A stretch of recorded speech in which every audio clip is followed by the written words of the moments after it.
सुप्रभात सारे बच्चों। आज कक्षा 3 को पद्य खंड का पाठ 2 जो है राम लक्ष्मण परशुराम संवाद तुलसीदास जी के द्वारा रचित रामचरितमानस से लिया गया है ये भाग। तो इस पर हम लोग चर्चा करेंगे, लेकिन पाठ पर चर्चा करने से पहले हम थोड़ा सा तुलसीदास का परिचय आपको देना चाहते हैं। तुलसीदास का जन्म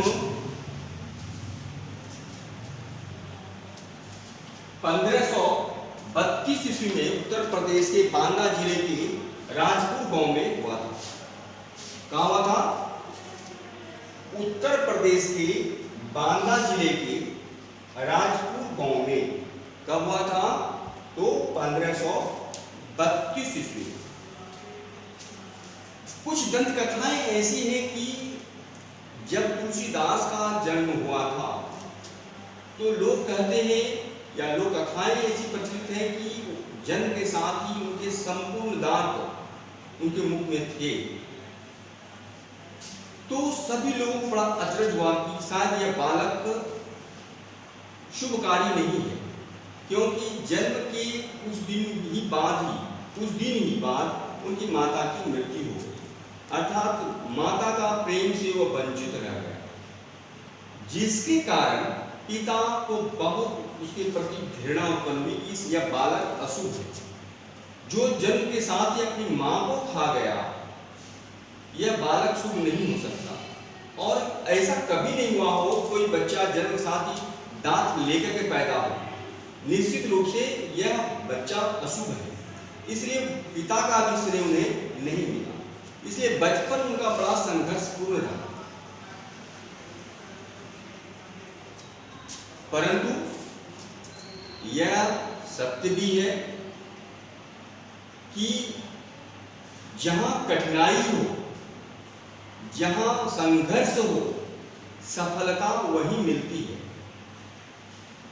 शायद माता पिता का स्नेह ना मिलना ही उन्हें ईश्वर के सानिध्य ला दिया, उन्हें ईश्वर का इतना करीब भक्त बना दिया उन्हें। इसलिए माता पिता के प्रेम से वंचित होने के बाद वे हमेशा चिंतन क्या करते थे? ईश्वर का ध्यान में लगे रहते थे। लेकिन जब वो बड़े हुए तो उनका विवाह रत्नावली नामक एक कन्या से हुआ। अपनी पत्नी से बहुत प्रेम करते थे तुलसीदास। एक बार की ऐसी घटना है, ऐसा कहा जाता है कि जब वे कहीं कथा कह रहे थे, राम जी की कथा कह रहे थे, और उसी समय घर पर उनके रत्नावली के भाई अर्थात तुलसीदास जी के साले उन्हें मैके ले जाने के लिए आए, और रत्नावली बहुत इंतजार करने के बाद जब तुलसीदास जी नहीं आए तो वे भाई के साथ मैके चली गई। जब वो लौट करके कथा से आए तो उन्होंने देखा कि रत्नावली नहीं है, रात हो चुकी थी। तो लोगों से पता चला कि उनका भाई आया था और उसी के साथ चला गया। तो उन्होंने उसी समय, बरसात का समय था, काली रात थी, चारों पानी उफान, नदियां उफान पर थी, लेकिन बिना संकोच का, बिना भय का उसी समय वह पत्नी से मिलने के लिए मैके ससुराल चले गए। और उस जाने के रास्ते क्रम में उन्हें बड़ी कठिनाइयों का सामना करना पड़ा, और ये प्रकारेण जो है उस संघर्षों को झेलते हुए पत्नी की पास तक पहुंच ही गए। जब रात्रि की इस प्रहर में, मध्य रात्रि के प्रहर में जब अपने पति को देखा, जब निद्रा से वह जगी और उन्होंने पति को सामने पाई तो बड़ी क्रोधित हुई। उन्होंने बहुत बुरा भला तुलसीदास से कहने लगे कि यदि इतना प्रेम, यदि इस हाड़ मांस के शरीर से है, इस नश्वर शरीर से आपको इतना प्रेम है, यदि इतना ही प्रेम यदि भगवान से किए होते तो शायद मुक्ति मिल जाती, मोक्ष की प्राप्ति हो जाती, आपका कल्याण हो जाता। ऐसे बहुत बुरे भले बात कहने के बाद उनके मन में वैराग्य उत्पन्न हुआ और उसी समय उन्होंने पत्नी का परित्याग करके ईश्वर की खोज में निकल गए और पहुंच गए चित्रकूट। और चित्रकूट पर उनका कहा जाता है कि उनका भगवान हनुमान से उनका दर्शन हुआ और हनुमान जी ने ही भगवान की कथा के विषय में बताया, राम के विषय में बताया और वहीं पर उन्होंने बैठ करके रामचरितमानस की रचना की। रामचरितमानस उनका सबसे प्रसिद्ध ग्रंथ है। उत्तर भारत में सबसे अधिक लोकप्रिय ग्रंथ अगर कोई है तो वह है रामचरितमानस। आज रामचरितमानस जन जन के लिए लोकप्रिय हो गया।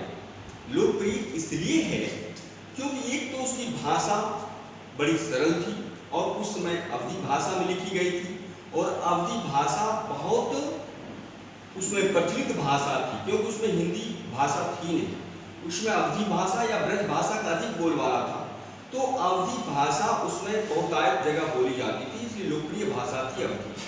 तो उन्होंने अवधी भाषा में रामचरितमानस की रचना की, इसलिए लोक भाषा होने के कारण से भी उनको पढ़ने में आसानी हो रही थी। दूसरी बात कि उसमें जो पात्र थे, आदर्श पिता का पात्र था, दशरथ आदर्श पिता थे, राम आदर्श पुत्र था, आदर्श स्वामी था, आदर्श सखा थे, हनुमान आदर्श सेवक थे, लक्ष्मण आदर्श भाई था, तो सुग्रीव आदर्श मित्र था। तो इस प्रकार से मित्रता, पत्नी का आदर्श, मित्रों का आदर्श, शत्रुओं के साथ व्यवहार, इन सभी एक एक बिंदुओं पर उन्होंने बड़ी ही मार्मिक वर्णन किया। और यदि इस प्रकार से समाज या परिवार चले तो उन्होंने क्या सोचा कि यदि इस आधार को बना दिया जाए या आज रामचरितमानस को आधार मान लिया जाए तो निश्चित रूप से हमारे देश, हमारे परिवार का कल्याण हो सकता है। और इसलिए उन्होंने इन सभी आदर्श पुरुषों को, उनके आदर्श चरित्रों को अपने रामचरितमानस में सभी को विस्तार पूर्वक जगह और उन्होंने सबका, सभी के गुणों को बखूबी वर्णन किया। ऐसा नहीं है कि उन्होंने केवल अवधी भाषा में ही रचनाएं की, उन्होंने कवितावली, विनय पत्रिका ब्रज भाषा में लिखी। जैसा कि मैंने आपको पहले कहा कि उसमें अवधी भाषा और ब्रज भाषा का अधिक बोलबाला था, क्योंकि वही भाषा अधिक प्रचलित थी। तो इसलिए उन्होंने अवधी भाषा में तो रामचरितमानस की रचना की, लेकिन ब्रज भाषा में भी बहुत सारे ग्रंथों की रचना की, जिसमें आपको भी मैंने बताया कि विनय पत्रिका, कृष्ण गीतावली उनकी ब्रज भाषा की रचना थी। इसके अलावा उन्होंने कवितावली भी लिखा, उन्होंने जिसमें सवैये भी थे, कवित्व छंद में भी लिखा उन्होंने। इसके अलावा पद की भी रचनाएं उन्होंने की। तो जो भी कवित्व छंद हो या चौपाई भी उन्होंने लिखी, तो जिस भाषा जो भी लिखा उन्होंने, चाहे वह कवित्व लिखा, कवित्व छंद में कवि लिखा हो, चाहे या छंद में लिखा हो, चौपाई लिखा हो, पद में लिखा हो, दोहे लिखे हो, परंतु सभी इतना लयात्मक है, इतना गयात्मक है कि आप उसको स्वर से अगर गाते हैं या लयबद्ध करके गाते हैं, लयबद्ध करके पढ़ते हैं, तो सुनने वाले को बहुत ही अच्छा मनोरम लगता है, सुनने में अच्छा लगता है और गाने वाले को भी अच्छा लगता है। दूसरी बात कि इसमें इतनी सरलता है और इतनी सहज भाषा, सहज विचार है इसके, या कि पाठक को मतलब पढ़ने वाले को बड़ा ही सरलता से बोध हो जाता है, अर्थात ज्ञान प्राप्त हो जाता है उसको। इसलिए भी हमें लगता है कि रामचरितमानस लोगों की लोक भाषा हो गई और लोक प्रचलित ग्रंथ हो गई। और दूसरी बात कि ये ग्रंथ के कारण से तुलसीदास अमर हो गए। आज तुलसीदास जी नहीं है, ना तो वो राम है, ना वो लक्ष्मण है, ना ही हनुमान है, लेकिन आज भी उनकी लिखी हुई रामचरितमानस आज घर घर में है। लोग घर घर में अध्ययन करते हैं, घर घर में गाए जाते हैं। आज तुलसीदास अमर हो गए। कहा जाता है यश कीर्ति सह जीवति, जिसकी कीर्ति जीवित है, यश जीवित है, नाम जीवित है, वह कभी नहीं मरता है। इसलिए तुलसीदास कभी नहीं मरते, कभी नहीं मर सकते। वह सदा अमर रहेंगे, जन जन की भाषा में अमर रहेंगे, जन जन के घरों में भी अमर रहेंगे। यहाँ पर लगता है कि रत्नावली ने ये सच कहा कि अगर भगवान से अगर इतना प्रेम हो तो सच में मनुष्य को का कल्याण हो जाएगा, तुम्हारा कल्याण हो जाएगा। ये तुलसीदास का ही कल्याण नहीं हो गया, बल्कि जिस दिन से आप भी इस तुलसीदास की तरह सोच विचार करने लगे और अपने सत्य कर्मों में लग जाए, सही लगन से लग जाए, तो निश्चित रूप से आपका भी कल्याण निश्चित है। मोह, ईर्ष्या, द्वेष, घृणा से विरक्त होकर के एक निष्ठ भाव से अपने कर्मों में लगे रहेंगे तो अंततः आपको कर्मों में सफलता भी मिलेगी और आप के संसार से जाने के बाद भी आप तुलसीदास की तरह सदा संसार में विद्यमान रहेंगे, अपने रचनाओं के द्वारा, अपने कर्मों के द्वारा। आज तो बहुत समय लग गया तुलसीदास का परिचय देने में। मैं सोचा था कि थोड़ा सा पाठ भी पढ़ा दूं, लेकिन अब दूसरे दिन मैं आपको इसका पाठ जो है राम लक्ष्मण परशुराम संवाद, थोड़ा सा मैं इसको बता दूं क्या है।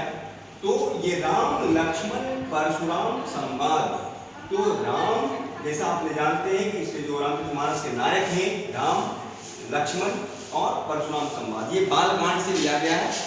ये 7 कांडों में बटा हुआ है। रामायण में कितने कांड में बटे हुए हैं? 7 कांड। जैसे अध्याय बोलते हैं, पाठ बोलते हैं, उस तरह से रामचरितमानस किसमें बटा हुआ है? कांड में, अध्याय में।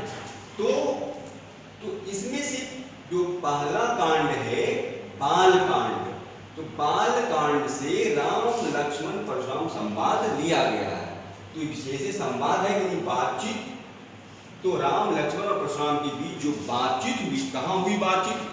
आपने तो बहुत टीवी भी देखते हैं, इसलिए जानते भी होंगे। तो ये घटना कब हुई? जब राजा जनक के दरबार में धनुष यज्ञ हो रहा था और राम के द्वारा धनुष भंग किया गया, धनुष को तोड़ा गया और सीता का वरण का जो विलंबन हो रहा था।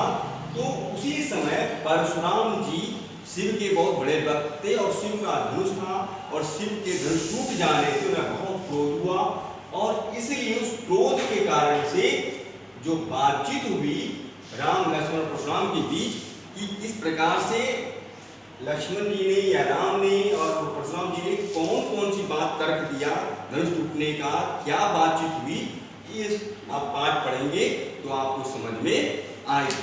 तो राम लक्ष्मण परशुराम संवाद कहाँ से लिया गया है पता है आपको? बालकांड से। बालकांड कहाँ का? तो रामचरितमानस, रामचरितमानस के बालकांड से ये पाठ लिया गया है।